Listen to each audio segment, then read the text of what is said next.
بسم اللہ الرحمن الرحیم نحمده ونصلی ونسلم علی رسولہ الکریم وعلی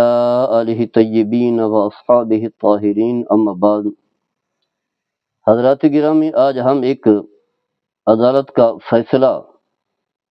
ڈسکس کریں گے، اس پر تفصیلی گفتگو کریں گے۔ یہ فیصلہ شریعت کے خلاف اور شرعی تقاضوں کے برعکس ہے۔ فیصلہ یہ ہے کہ ایک شخص جس کا نام محمد افضل بتایا گیا ہے، اس کا ایک عورت کے ساتھ تعلق تھا۔ خاتون کا نام وہ مریم بتایا گیا ہے۔ تو یہ ناجائز تعلق، جسے ہم بغیر نکاح کے جو تعلق ہوتا ہے، غیر شرعی تعلق جسے ہم کہتے ہیں، یہ دونوں کا تعلق وہ قائم رہا، ناجائز تعلق رہا۔ اسی سے ایک بچی کی ولادت بھی ہوتی ہے، بچی پیدا ہوتی ہے اس گناہ کے ذریعے سے۔ اب یہ خاتون عدالت میں جاتی ہے اور عدالت میں یہ کیس دائر کرتی ہے کہ اس بچی کا فلاں شخص محمد افضل یہ والد ہے، لہذا اس بچی کے جو اخراجات ہیں، نان و نفقہ ہے، باقی جو بھی کفالت ہے، تعلیم ہے، یہ محمد افضل وہ ادا کرے۔ تو عدالت نے وہ فیصلہ دیا، جسٹس احمد ردیم ارشد، انہوں نے کوئی 15 صفحات پر مشتمل فیصلہ وہ تحریر کیا ہے۔ اس میں انہوں نے لکھا ہے کہ اگر ڈی این ٹیسٹ کے ذریعے سے معلوم ہو جائے کہ اس بچی کا والد یہ شخص ہے، تو پھر نان و نفقہ بھی اسی کے ذمہ ہوگا، یعنی اس کے جو بھی اخراجات ہیں، کھلانا پلانا تعلیم، نان و نفقہ وہ اس کے ذمہ ہوگا۔ اس نے یہ فیصلہ دے دیا، اور بلکہ انہوں نے کہا کہ جو بھی اس طرح کے واقع ہوں، جب پتہ چل جائے تو خرچہ اس والد کے ذمہ ہوگا۔ تو یہ فیصلہ واضح ہے کہ شریعت کے خلاف ہے۔ پہلی بات تو یہ ہے کہ اگر یہی ڈی این ٹیسٹ اگر بطور ثبوت اسے پیش بھی کیا جائے، اگرچہ علماء نے کہا کہ اسے بھی بطور ثبوت کے پیش کیا جا سکتا ہے، تو پھر پہلا حکم تو یہ ہے کہ جب ثابت ہو جائے یہ بچی فلاں شخص کی ہے، اور یہ دونوں مرد اور عورت بغیر نکاح کے رہے، گویا کہ حرام کے مرتکب ہوئے، تو عدالت کی پہلی ذمہ داری یہ تھی جو شرعی حکم ہے اس کا نفاذ کرتے۔ وہ کیا تھا کہ اگر دونوں وہ شادی شدہ تھے تو پھر دونوں کو سنسار کیا جاتا، یا ان میں سے جو بھی شادی شدہ تھا، مرد شادی شدہ ہے تو انہیں سنسار کیا جاتا، عورت شادی شدہ تھی تو اسے سنسار کیا جاتا، یا اگر شادی شدہ نہیں تھے تو دونوں کو 100 کوڑے مارے جاتے، تاکہ اللہ کے حکم کی تعمیل ہوتی۔ سورہ نور میں اللہ نے فرمایا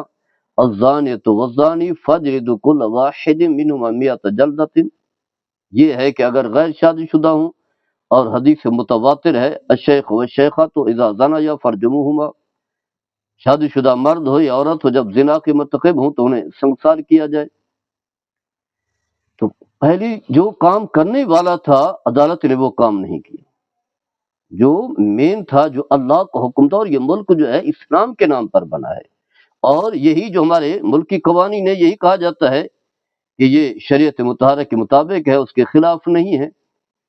تو پہلا فیصلہ تو یہ دیتے، اس کی برکات ملتی۔ فرمایا وَلَوْ أَنَّهُمْ آمَنُوا وَاتَّقَوْا لَفَتَحْنَا عَلَيْهِمْ بَرَكَاتٍ مِّنَ السَّمَاءِ وَالْأَرْضِ، اگر یہ لوگ ایمان لاتے، تقوی اختیار کرتے، یعنی اللہ کے احکام کو پورا کرتے، اس کا نفاذ کرتے۔ عدالت کو یہ ذمہ ہے،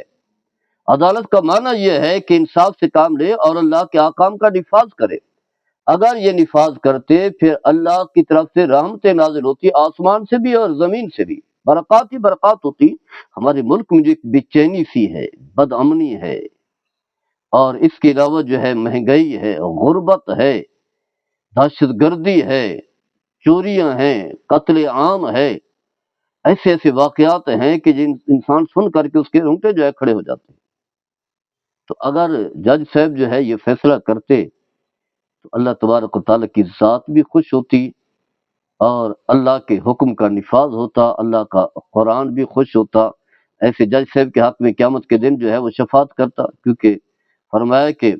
اگر یہ لوگ قرآن کے مطابق فیصلہ نہیں کرتے، کہیں فرمایا فَأُولَٰئِکُمُ الْکَافِرُونَ، کہیں فرمایا فَأُولَٰئِکُمُ الْفَاسِقُونَ، کہیں فرمایا کہ فَأُولَٰئِکُمُ الْمُنَافِقُونَ،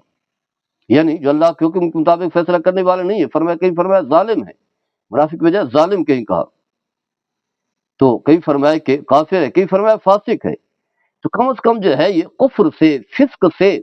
اور ظلم و زیادتی سے نکل کر کے متقین بن جاتے۔ اور پھر حدیث میں بھی آتا ہے جس میں نبی کریم صلی اللہ تعالیٰ علیہ وسلم نے فرمایا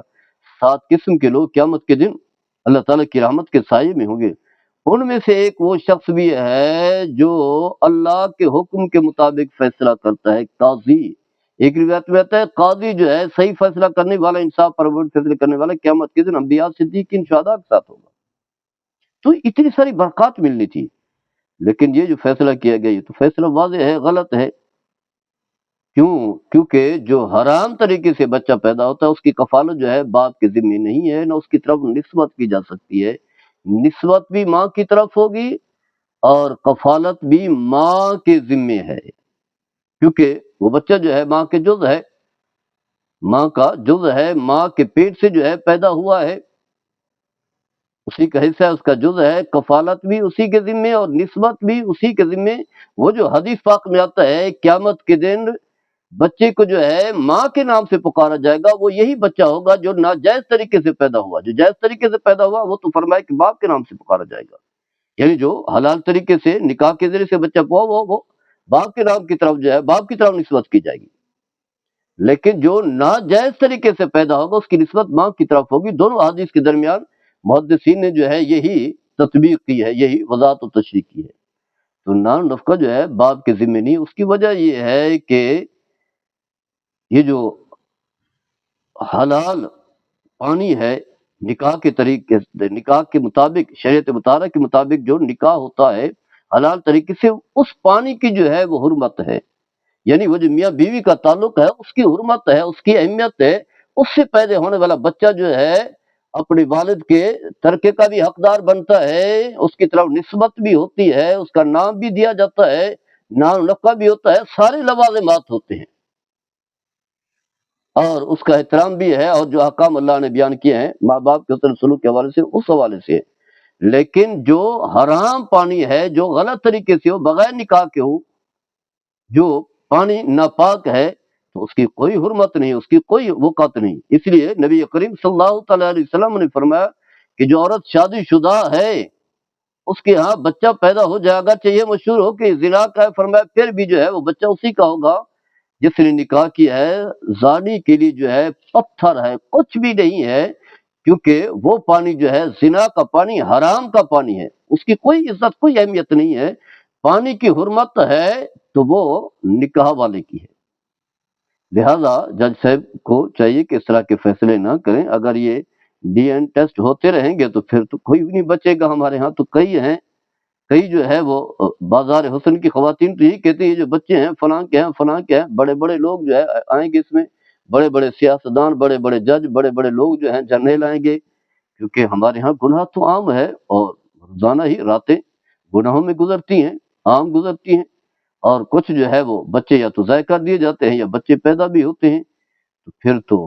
بہت سارے لوگوں کے ذمہ جو ہے نار نفقہ ہو جائے گا۔ تو الغرض اس طرح کے فیصلے نہ کریں، فیصلہ وہی ہے یا تو شرعی سزا دیں، ورنہ جو ہے اس کیس کو جو ہے اہمیت ہی نہ دیں، تاکہ انہیں پتہ چلے کہ عورت بھی مجرم ہے، مرد بھی مجرم ہے،